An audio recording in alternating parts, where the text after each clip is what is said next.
balila tilolenge ya moto ni ekobotamaka tina mosuni pwasa liloba lila tilolenge ya moto ni ekobotamaka tina mosuni pwasa baike bamonaki kasi bandimaki te basusu bamonaki te kasi bandimi pe babiki baike bamonaki kasi bandimaki te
Bye.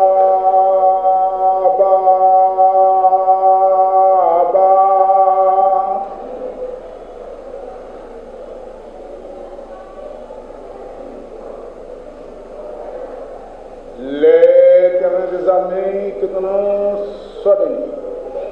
Yahweh, Zaminango, Atata, nous avons comme nous sommes comme nous sommes. Comme na Yesu, comme na Tata. Na popa melangwa nyoso ya Mungu la kusaka. Tunasibidia ndio ndio akundonga bana banzamu na kati na mbonga oyo kuna tunaya yake. Bima kwanza masopa. Como na Yesu. Pela minha patina Yesu, mundo. Bela. Ya beleza mnangu ya tata muza soto comme le Christ sama comme le sang. Ila ka ekoki mubateli malamu Yesu Kristo mwana nzambali kinda na kati na mpoko ya sabato ya mkolo malelo tokoka kopesa message lisusu na libota na. Ezali 4e message ya mois d'avril mpona kupusa kolendisa libota mpe milimo ntiambi na kata moto. Comme on kumisa makomonesa. Amen. Baninga balingami mbalami susu tubelemele sina kati nsika oyo na komo na nkolo Yesu na tombeli bino banso mpokwa elamu ya sabato ya mine ya sanza ya mine uta na ngomba mosantu na Siona esika nyonso ezali bino kimia na nkolo Yesu pe boboto na ye ekamba bino azana kondima ete na mpokwa na lelo bosangani loko na mabota bisika ezali bino mpona koka koyoka mela iloba na nkolo Yesu uta na ngomba na Siona na kati na mokolo malelo tozali na mokanda mwa Jean ete nyonso mibale tozali kotanga mpe kosembola yango na bokuse. Le bon berger. En vérité, je vous l'ai dit, celui qui n'entre pas par la porte dans la bergerie, mais qui monte par ailleurs, est un voleur et un brigand. Mais celui qui entre par la porte est le berger des brebis. Le portier lui ouvre et les brebis entendent sa voix. Il appelle par leur nom les brebis qui lui appartiennent et il les conduit dehors.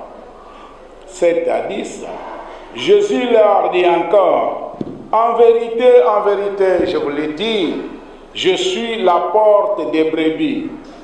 Tous ceux qui sont venus avant moi sont des voleurs et des brigands. Mais les brebis ne ont point écouté. Je suis la porte. Si quelqu'un entre par moi, il sera sauvé. Il entrera et il sortira et il trouvera des pâturages. Le voleur ne vient que pour dérober, égorger et détruire. Moi, je suis venu, enfant, que les brebis aient la vie et qu'elle soit dans l'abondance. Alpha, Omega, omnipotence, omniscient, omniprésent. Yahweh nzambe na nguya komone kumisama komone sandulama. Kolo Yesu mwana nzambe abomo okutilize mbebu ya ntoma wayo. Malobana mayo kana à travers le monde abatina bilembo pour être évangéliste yo kana absia biso. Mubateli mola muzana biso tango nyonso onalikuwa nzambe na nguya na konezu mukonjo biso. Amen. Balingami kati nkolo Yesu boboto bozana na kati na bino na mpokwa ya sabato ya mukolo mwalelo ezeli lisolo lisantu ya kopesa bino so elikia mukanda moye kwebisa polele te Yesu nkolo azali mobateli malamu to mokengeli malamu wa bampate mokengeli wa bampate akokotaka na fenêtre te akokota na kobata mate mokengeli wa bampate akokota na kati na ekotelo abeti kokoko bafongoleli ye na bazeli basinzili ya koti kasi mopunzi muibi ya koyaka na kobata akobota ka kokota na linisa akokota na iska kotimola ye moko abukitomi ya koti ete solo musala na mopunzi wakoti na lingisi zili mpona kubuka, mpona kubebisa, mpona kuboma. Kasi mukengeli wa bampati ya koya, bampati na ye bazili koyoka ye, parce que bayebi ye, bayebi mungongo na ye, bampati bakolanda ye, bampati bakoki kolanda mopaya te, brigand oyo aye mpona koyiba mpe koboma te.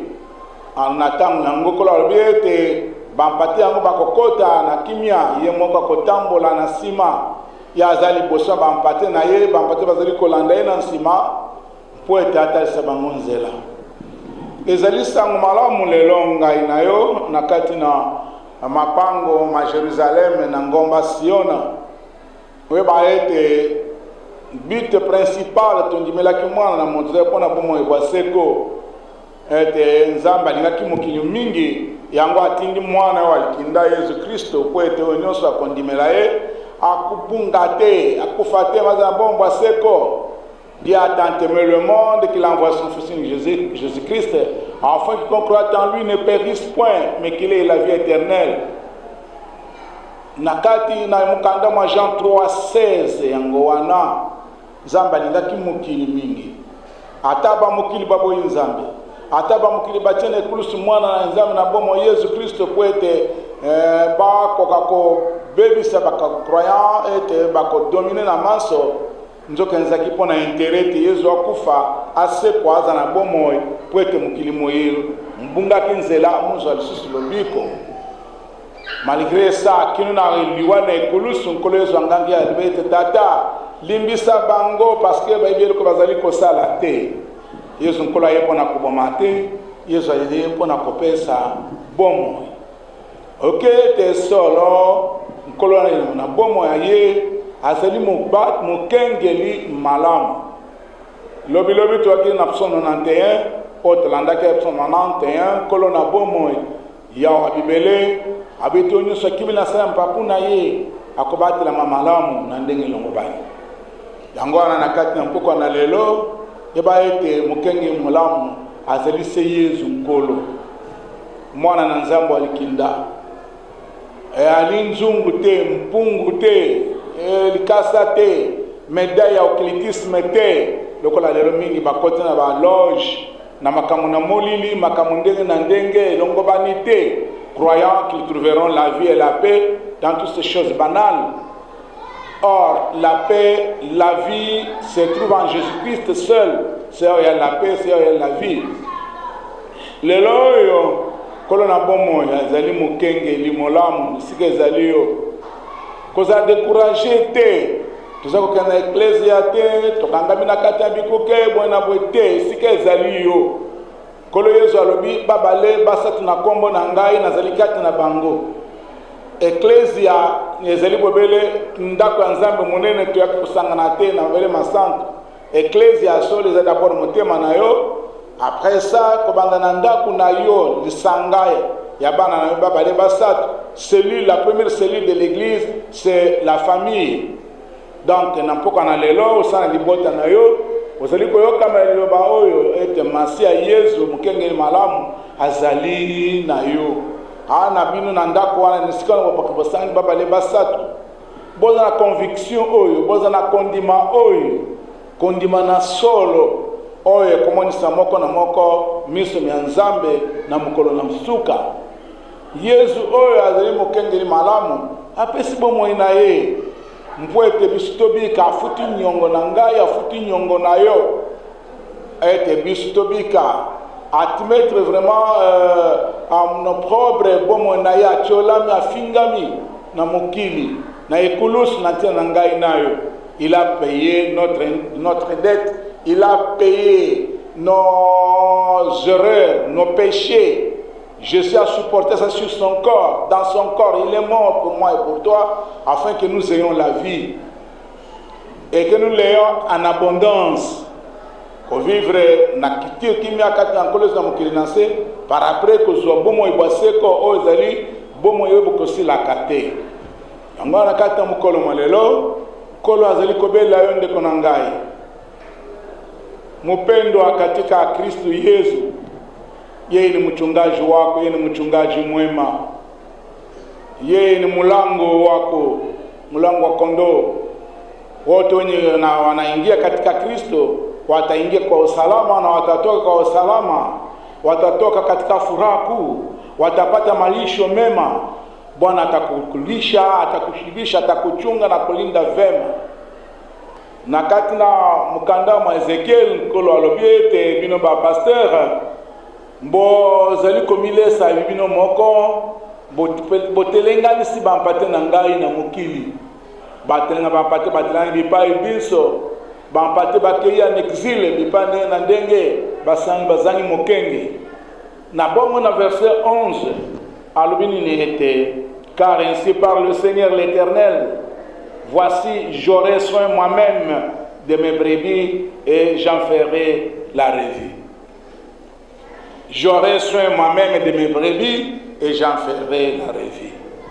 Nde yango ekokisami na kati na Jean 10, Yesu nkolo aye mpona ngai mpona yo.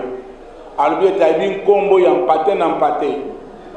Po ete yo koma na eklesia na ye, Yesu abelelaki yo, ayebi nkombo na yo. Yango ekokoma makombo na mbuku na bomoi. Donc ondimeli Yesu Kristo bela ntango na bisengo te. Na mokona ebandeli batulaki yo na ngai ntango ekondimela nkolo Yesu. Na ntango ya mpasi, na ntango ya bisengo kolanda Yesu, tolobi amen. Est-ce que okotala nsima te? Okozonga nsima te? Okolanda Yesu na motema moko? Amen. Na mokona libatisi ndenge moko tolapaki kanda yango ya kondima amen, amen, amen. Il y a des moments faciles et il y a aussi des moments difficiles. Nzamba akeli na mokeli, il y a des temps, il y a moi, et ça peut être ya butu tuna ngonga malili, ya mpio makasi, peut temps ya moi makasi, bon na bon. Tuna tango ya kolia, tuzami muso kuvanda na nzala, ndenge ndiko na biso Ecclésiaste alobaki. Poete lelo oyo momoni tuzali ko traverser eteni oyo na ntango parfois ya mabe pona maladi maye ko bouger mokili. Mais ezali moment malamu mpona mondimi osala méditation na ndako na yo, otala mabunga wapi yo ozalaki tango na tango ko bunga na kati na ketamboleli na yo, ozo atanga kozala concentré na mabondeli. Bandimi mingi ata bayaka na eklesia me mingi babondelaka te. Na moment oyo kozala confiné ozwi ntango ya yo kobondela, kolala kolamuka kobondela koluka elongi na nzambe na solo mpe sembo ezali mal nécessaire. Bamususu bana bayebaki bango na ndako, bana bandako te, bapatata mingi bana bayebaka bango te, bana bamonaka bango te. Mais na moment oyo maso bazali confiné, maladi wana mayema stoppe mutu na moto azasika ezali batata mingi bakomi kozwa ngonga ya kovanda na ndako, koswana basi na bango na bana na bango. Ça fait du bien, c'est un mal nécessaire. Lelo oyo Yesu nkolo alobi polele kazali mobate ni malamu kolanda matena kozimbisa te. Lelo basakoli ya lokuta wana bazali pe na kati na mokili, bapasteur ya lokuta wana bazali pe na kati na mokili na mwana lelo. Soki lelo mosali na nzambe akoti na magie, akoti na occultisme, alati ba médaille, alati ba baki na misapi, alati biloko ndenge na ndenge, akomi kosalela ndako na molili. C'est fini. Azali semblable na ba pasteur oyo wana nzamba azali kopamela na kati Ezekiel 34. Ba oyo bazali ko amitalise ye moko, kovimba ye moko, kosala makambo nyonso na nzela mibale, lokolo na mai, lokolo libanda, lokolo kati na Yesu, lokolo na kati na magie. Nde makambo mailelo, surtout ba oyo bazali kolanda miracle. Miracle silité, tant ya miracle zali dans pamba te Yesu nkolo tondimeli azali miraculeux. Tant on a ya miracle sili na noté, mais miracle wana ezala conforme à la parole de Dieu. Miracle wana ya na Yesu mwana na nzambe na bomoi. Miracle wana ya uta na ngwana mulimo mosantu. Ezaka kozala miracle acheté na Nigeria te to na Inde pona ko ambrouiller na ngobali. Ndeko tala epai na nkolo. Bible est maudit soit l'homme qui se confie dans l'homme, qui prend la chair pour son appui. Ala ke la mama be oyo azali kotie elike epai na moto. Tango yo kondimela Yesu ngai pasteur nazali motei motindami mpona nazali le mamoko nzamba utiliser ngai lokola un instrument d'appui ya évangélisation pour être évangile te mais kozana likia kondimela pasteur te kondimela musakoli azali moto pasteur azali moto na bolemo na ndenge ndimela Yesu Kristo na bosolo. Lelo banda likambo ya corona ebelemi bandimi mingi masanga mingi eklesia mokonzi ya mboka apekisi losambo te apekisi nde kosangana ya bato ebele me na ndenge boye oza na ndako na yo ozali kolanda maloba mai oza deja na kati na eklesia osali koyeba kotonda nzambe na yo odiseli koyeba kokomisa nzambe na yo osali koyemba loyembo na kati na ndako na esika ezali yo radio cassette na yo otie na flash na yo ozali koyoka nzembo ya lingomba oza na tv na yo oli otalaka babililingi toujours ya mabe ozali kotia babande ya eklese ya kotela mate ya kotela masanzo oli ndenge mazali koleka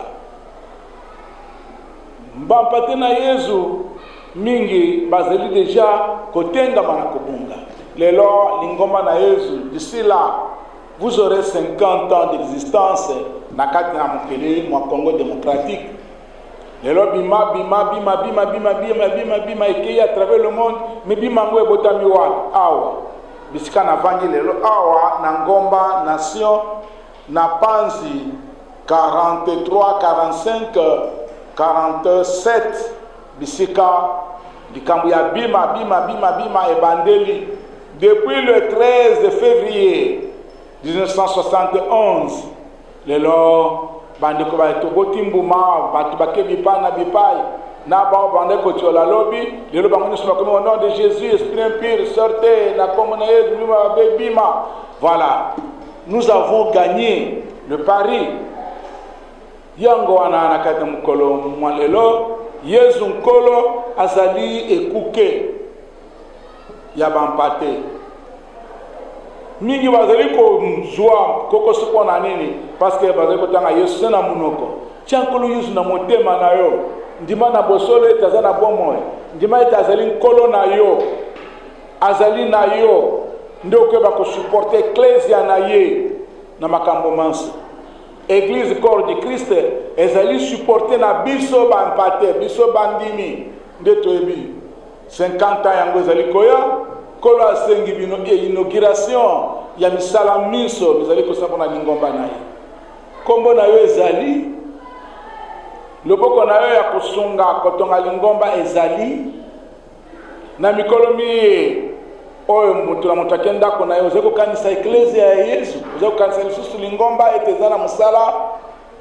bongo na bongo yango na kati ya mokolo malelo na mokanda mwa Jean kolo Yesu aye te solo ye azali ekuke ezali okobima yo bondela wana ezali vie quotidienne ya mondimi oyo azangi mabondeli azali kola nzungu batie na litoka mais ezali na moto na sete ata esali sans aboni misu nyonso eza na nzungu na ekopola pamba te eza na moto te lelo responsabilité pastorale ezali bobele mpona ngai na yo basali na nzambe te responsabilité pastorale eyiti na kati na bakambi ya mboka bakonzi oyo bazali gouverner biso baza na responsabilité pastorale devant bakonzi biso ezali babrebi na mwa enseignement ici babrebi bazali dirigé par les gouvernants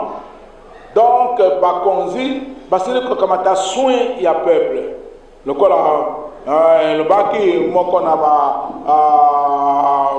politicien congolais monene alobi ete le peuple d'abord mosali na nzambe ezali mpona komitondisa yo moko te vi na mosali na nzambe ezali koyela bomoi na bampate ndenge moko na mokambo bakonzi mokonzi balobi mokonzi ya bato ya mokonzi soki mokonzi azizi ye moko aza na bato te bokonzi bozali te mpe boza na sens te mokonzi apesameli ikenge na loboko mpona koconduire peuple ngai berger mokonzi azali berger il faut berger wana eza na babrebi obengami lelo pasteur mais oza na bampate te obengami pasteur oza na etonga te oteyaka obengami pasteur oza na milimo mingi ye te ozali koencadre sika ozali kopetre eloko nini mpona onimi kozala pasteur lelo oyo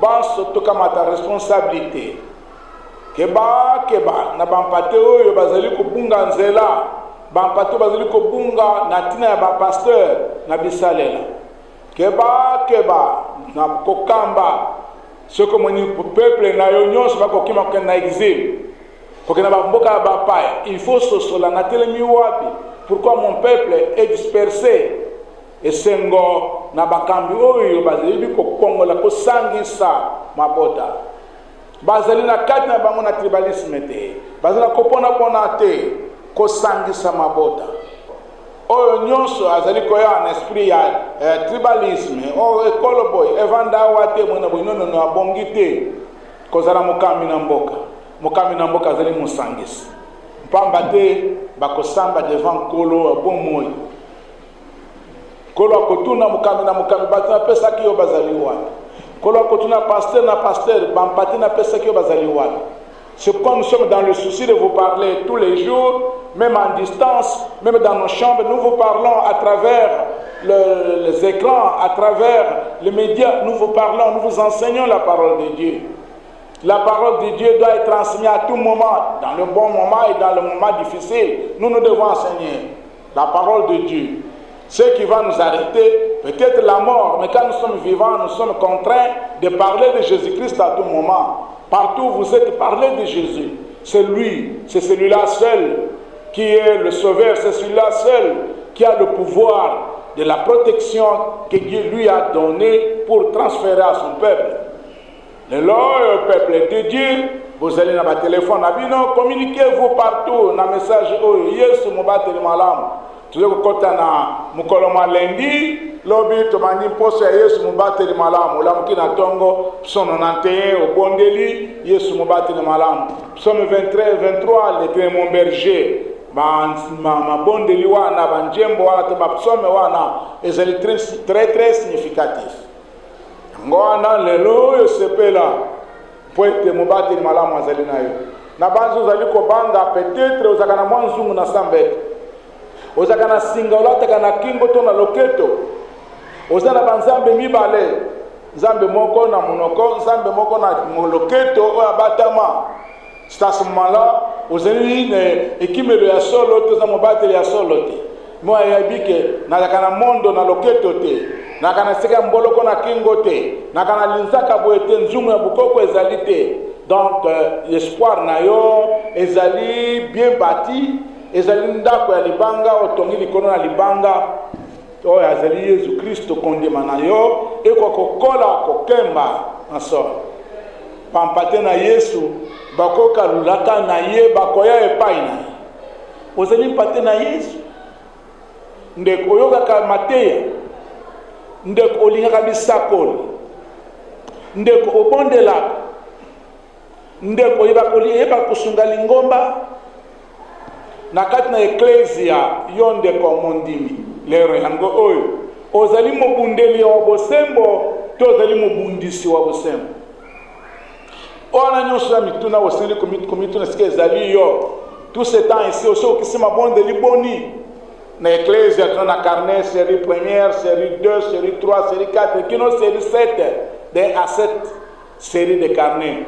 As-tu combien de carnets de prière dans ta maison? As-tu la Bible? Au fond de la Bible, vous avez incliné dans le téléphone. Vous consultez le téléphone plus que la Bible, plus que la parole de Dieu. Tant que vous avez le téléphone, vous avez le téléphone, vous avez mabete. Vous avez moyen, mon copain était sungayo, mais ça les langues n'a sens où ils allaient malam, il y a coupé ce moment. Que vous avez biloko pamba pamba na ba film zangiti na makamoni nende.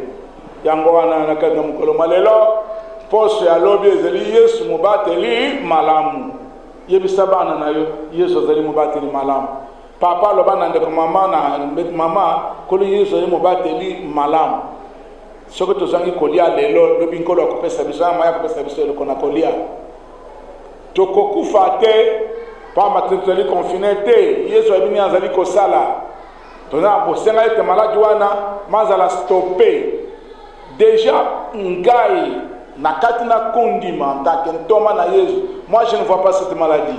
Elle est stoppée par la puissance de Jésus-Christ. Elle est stoppée pamba te minoko mingi ezali kobondela kobelela nkolo po ete eloko wana ekoba na kati na biso te na mokili na biso te mayele mapesa na baminganga bazwa bakisi bayokana soki ndeko moko abimisi nazwi yanga likanisi ya bobenga ye pembeni botala yawe lobi eza kisi ebomekana eza ndenge nini non efutaka te il faut qu'on ne peut pas baninga pour s'associer pour trouver une solution commune oyo ekopesa kimia na mabota manso yana kati mukolo malelo mibi bazali koya mpe kopunja bokeba ba mercenaire alingi lifuti alingi boyi ata bakufuta yeme musala ya lifuta ekomona na te nde ba mercenaire osimbi lingomba me lingomba na ekendeke liboso te emona na kate eza lokola ndako moko ya kinganga ovanda na yo me ozali kozwa mabonza ya bandini ozali kozwa manso vous serez considéré comme un mercenaire même ozali mokambi quelque part nzambe apesi yo bokonzi vandawa zala ministre zala député zala gouverneur esengeli otombola mboka otombola eske vandi yo emonisama na bazwa lukumu baninga mposo elamu ezali biso kokota ya mobateli malamu tambola na mobango mwa nzambe belaka nkombo na nkolo Yesu ntango nyonso beta mopanga avant olia avant omela mai avant obima na ndako na bona kende koyoka soni te pamba te Luc 11:20 epesameli na ngai na yo si c'est par le doigt de Dieu que je chasse les démons le royaume de Dieu doit venir vers vous biloko nyonso bizali infiltré mai bilei kotambola yango wana ntango na kombo na nkolo Yesu bilo mabe bima kimia na masia